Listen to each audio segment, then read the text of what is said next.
In a previous video, I made a Viking shift. And so today I am going to be making myself a linen apron dress to go with this shift. Hello, my name is Lynn Fairchild and welcome to my channel.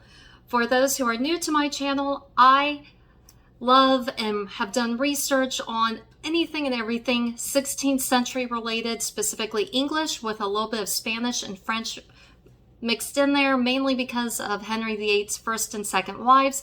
Catherine of Aragon was his first wife and she was from Spain, and his second wife was Anne Boleyn, and even though she was English, she spent part of her childhood in France as a maid of honor to Queen, I believe it was Queen Claude.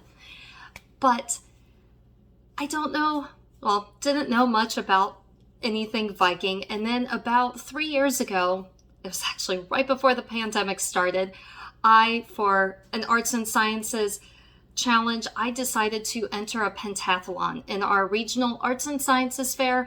And depending on how well you do in the regional fair will then determine if you get to go to the Kingdom Fair. And so as one of my 5 entries, I did glass beadwork. Well, for my glass beadwork, that inspired me and I made a Viking outfit for my daughter. Again, I mentioned that this was right before the pandemic started, so then I made the Viking outfit for her, knowing nothing about Viking outfits, and so I had some guidance. One was my friend Vyncke, who has a Pinterest page. I will include a link below for that. She's very knowledgeable. She's a Laurel in the SCA, and I believe there's also a paper online. If I can find the link, I will include that below as well, on Viking women in Russia.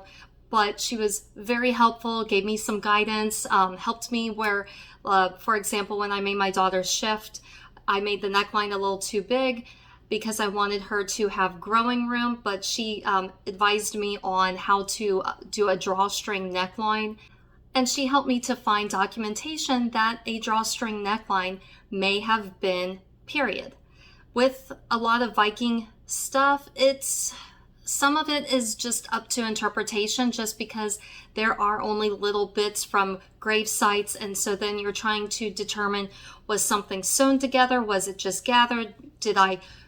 For example, did I take thread and sew it together? Did I just gather it and put it under a pin?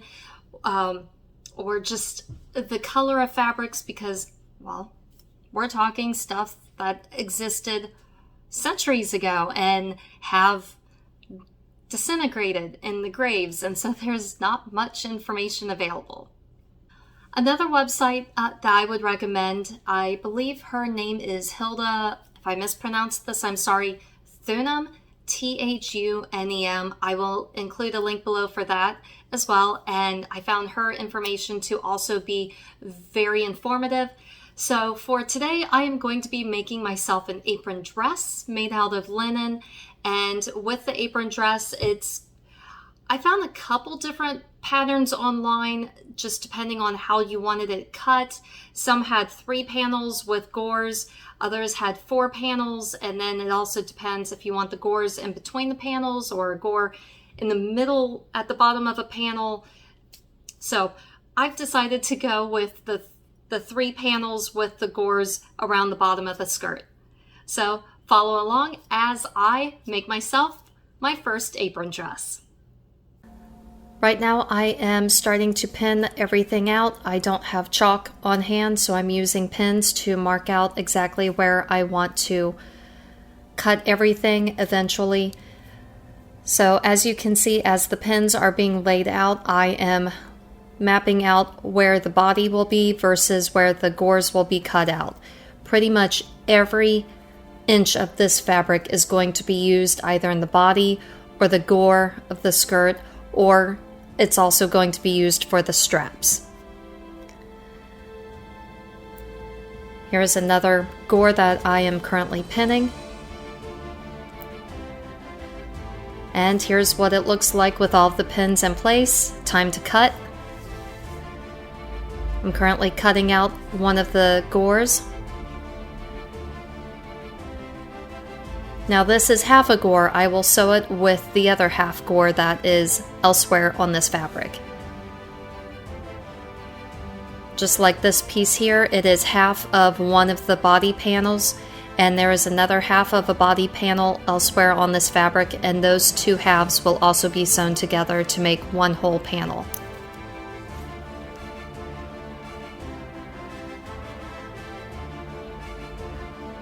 This is what it looks like with everything cut out. Right now I am pulling out all of the gores so that way you can see what the body panels look like. As I mentioned, I am going to sew the two halves together. So here are the two halves of one of the body panels.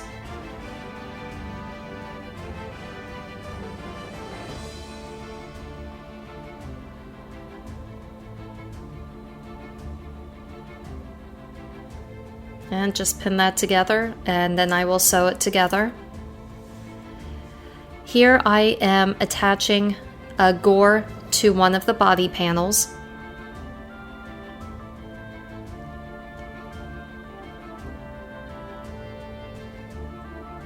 When adding a gore to a body panel, you want to make sure you add a gore in the same spot on each of the panels. That way you can make sure it goes panel, gore, and you don't wind up with two gores next to each other.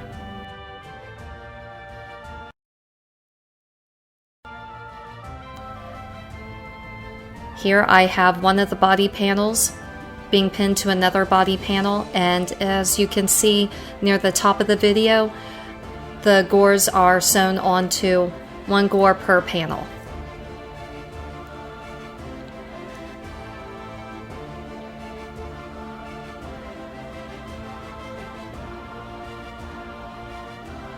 Here's what it looks like so far. And time to sew.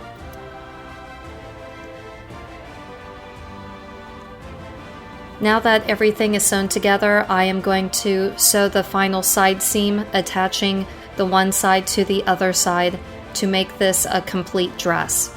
And once the dress is sewn together, it will just simply go up and over my head. More or less think of a cylinder with an A-frame skirt attached to the bottom. Here I'm cutting out what will be the bottom part of the straps.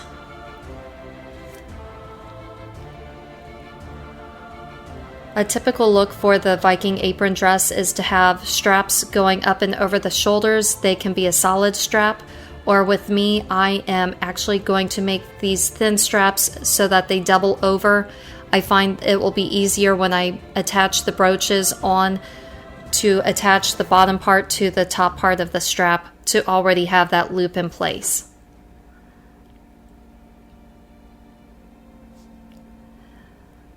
And here will be the two straps that go from the back of the dress and up and over the shoulder.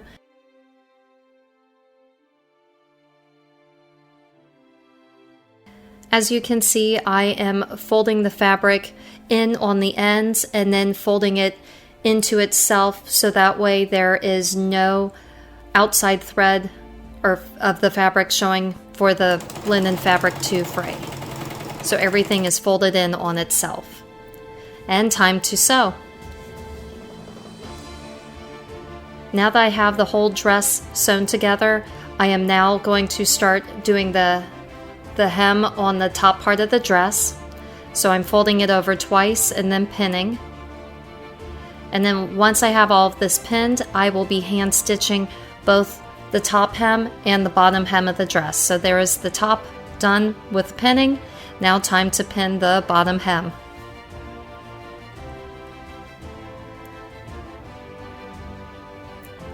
And as I said, I will be doing hand stitching, and right now I'm working on the bottom hem of the dress. I like doing this so that way you do not see any visible seams on the outside of the dress. And since linen frays very easily, I am also rolling all of the seams on the inside of the dress.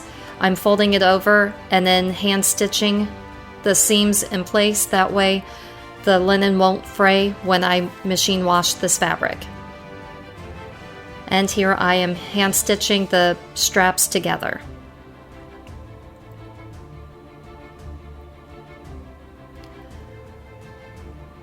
Now time to figure out exactly where I would like the placement for my loops and my straps. You want them evenly measured on the front as well as being even on the back side.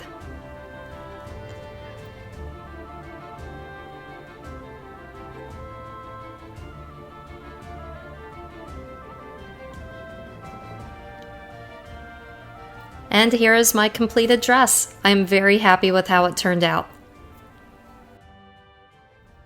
Thank you for checking out my YouTube channel. If you enjoyed this video and would like to watch more of my videos, please follow the links on the side of the page. Please select thumbs up that you like the video. It helps with the algorithm. If you have any questions or comments, please post them below. And please click subscribe and ring that bell to be updated when new videos come out.